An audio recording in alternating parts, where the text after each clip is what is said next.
大家好，入冬后要多给孩子吃这款小饼，无水无油，营养好吃，易消化，既可以当主食，又可以当零食，孩子们超喜欢。一起来看看我是怎么做的吧。首先准备一根胡萝卜，去皮洗净之后，给它切成薄片。胡萝卜的营养价值也是非常的高，平时我们要多给孩子吃一些，对孩子的眼睛特别好。再改刀给它切成细丝。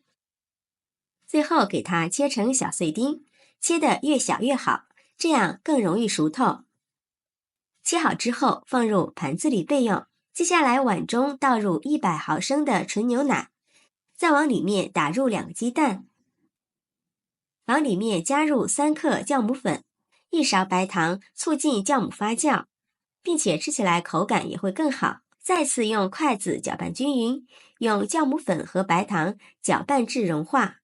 搅匀之后，往里面加入300克的普通面粉，再加入50克的玉米面，吃起来会更有营养。再把切好的胡萝卜丁加进来，给它搅拌均匀。如果感觉软的话，可以再加点面粉。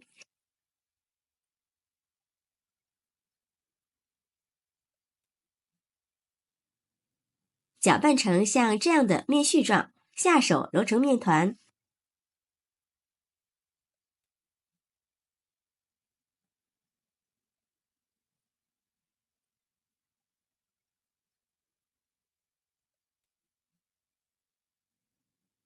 揉好之后不用发面，直接拿到案板上给它揉光滑。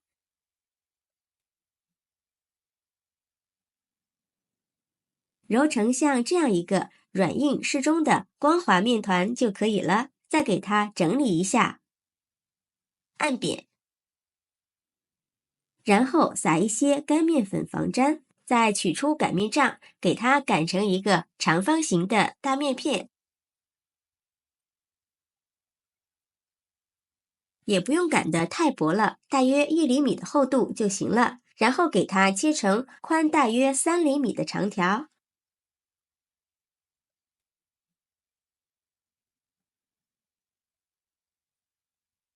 然后再给它切成菱形块。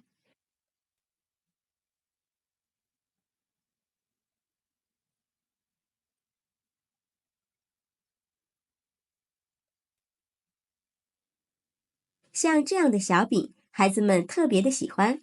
全部切好之后，咱们依次给它摆放在案板上，然后盖上保鲜膜，醒面20分钟。20分钟后看一下，这个小饼变得胖乎乎的，拿在手里感觉轻飘飘的就可以了。接下来电饼铛预热，不用刷油，直接把醒好的小饼放进来。朋友们，视频看到这儿，如果觉得我的视频对你有帮助，请用您发财的小手给我点个赞吧。制作视频不易，您的每一个留言和每一个点赞都是我前进的动力，感谢您的支持。盖上盖子，用小火先烙上1分钟，烙至底部上色，给小饼翻个面。盖上盖子，继续烙上1分钟，再翻个面，让小饼受热均匀，中间要勤翻面，不要把小饼烙糊了，一直烙至小饼圆鼓鼓的，两面金黄，用筷子按压，迅速回弹就是熟了。用一个铲子给它盛出来，放入盘子里。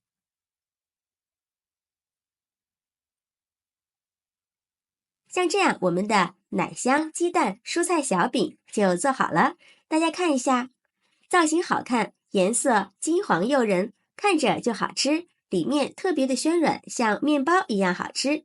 孩子们一口一个，吃的特别香，松软又香甜。里面加入了牛奶、鸡蛋、胡萝卜，还有玉米面，营养也是非常的丰富，全程无水无油，营养好吃易消化。特别适合老人和孩子们食用。我们一次可以多做一些，用来当早餐或者是当零食，都非常的不错。做法也是特别的简单，不用发面，一次醒面成功。喜欢的朋友就抓紧收藏起来试试吧。喜欢我的视频，记得点赞、关注、留言、转发哦！感谢您的支持，点我头像可以看到更多美食视频。我们下期视频再见。